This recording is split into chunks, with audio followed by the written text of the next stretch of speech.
It started with a hoodie. Black, oversized, and covered in words like, "No photos. I do not consent. Respect my privacy." No means no. To the casual observer, it might have just looked like a rebellious fashion statement. But to me, it was armor, because I was tired. Tired of being seen. Tired of being used. Tired of being hers. My mother is an influencer. Not the casual kind who posts the occasional vacation photo. Not someone who shares family memories with a small group of friends. No, she is Instagram famous. A mommy blogger turned online brand. And for as long as I've been alive, so have I. Every scraped knee, every birthday, every milestone, documented, tagged, branded, monetized. I didn't choose to be famous online. I was born into it. It wasn't always this hard to live with. Growing up, I didn't really understand what was happening. I thought it was normal for my mom to be constantly filming, posing, editing. I thought every family had to redo their Christmas morning twice.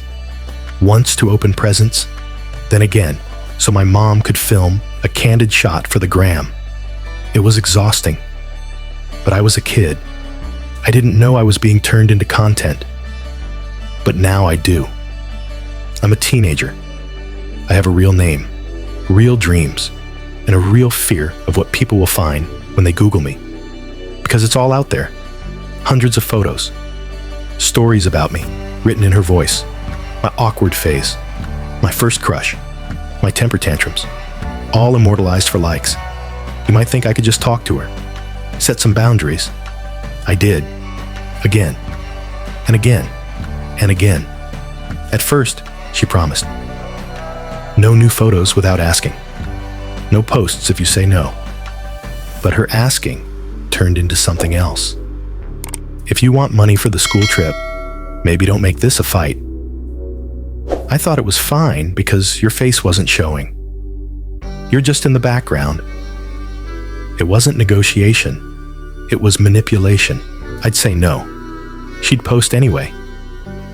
And when I confronted her, she'd say she thought it was okay. But if she'd really thought, she'd have remembered what I said. No new pictures. No mentions of me online. Delete every photo that includes me. Remove every post where I'm even mentioned. But she didn't. She wouldn't. Because I wasn't her daughter anymore. I was part of her brand. So I stopped talking, and I started planning. I found a website that lets you design custom clothes, front, back, sleeves, the whole thing. And I made a hoodie, not a subtle one. Loud, bold, unmissable. No cameras. No profiting off my image. This body is my own. I even got one for my little sister. She's only 9, but lately she started shrinking away from the camera too. She didn't ask for this life either. The hoodies arrived last week, and the moment my mom saw them, she flipped. She said I was embarrassing her, that it was inappropriate, that no means no, and this body is my own, made it sound like something inappropriate had happened. But isn't that the point? Consent doesn't just apply to bodies in a physical sense. It applies to presence, to identity, to the right to choose where your face appears and where it doesn't. I told her I'd wear that hoodie to school, to the grocery store, to every family dinner, every holiday, every dressy event. She said it looked gangster, that it was disrespectful, that I was ruining her memories of my childhood. I told her, you already ruined them, not just mine, but maybe hers too. Because in trying to document everything, she stopped living any of it. And now she wants to remember me. She's got thousands of photos. She doesn't need any more. What she wants is control. She says she needs the blog. It's her income, her job. And I get it. Really, I do. Being a single mom is hard. Making a living in this economy is harder, but I am not her business model. I am not her product. She had over a decade to build a platform that didn't revolve around her kids' faces. She chose not to. So I chose this hoodie, this boundary, this silent, visible protest. And now she's mad. She's embarrassed. She says I'm making her look bad, but maybe she should look bad. Because maybe, just maybe, if people see the words on my hoodie, they'll ask the real question. Why would a kid need to wear something like that? At home? Why would a child have to print her boundaries onto fabric just to make a parent listen? Why would no not be enough? She says I'm dramatic, that I'm too sensitive, that I'm ruining family moments. But the truth is, she already did.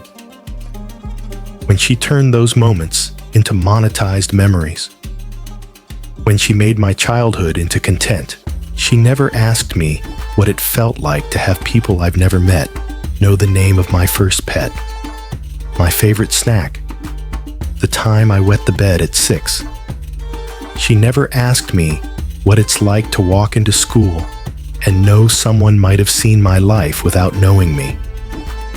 She never asked, so now I don't answer. Now I wear the hoodie. And when she says I look ridiculous, I remind her, so does she. Because it's not about a hoodie. It's about autonomy. It's about being heard. It's about reminding the world that kids aren't props, aren't plot points, aren't brand extensions. They're people. And sometimes those people grow up. And when they do, they remember. They remember who listened, who respected them, who took down the posts, and who didn't. So, am I the asshole for always wearing my no photos hoodie? This story is not just about a hoodie. It's about the quiet war being waged in homes across the digital age, between the right to privacy and the hunger for visibility.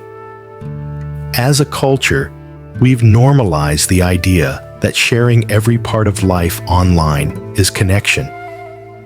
But for the kids who never consented, it can feel more like exposure. This teen isn't just making a fashion statement.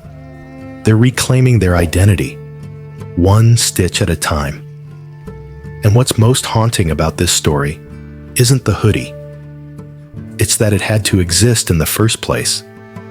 So, to every parent listening, ask yourself, are you sharing your child's life or stealing it? And to everyone else, where do you draw the line between what's yours to post and what should remain sacred? Let us know in the comments. Is this teen justified? Would you wear the hoodie? Have you ever had to fight for your own digital boundaries? This is AITA Story Vault. Thanks for listening.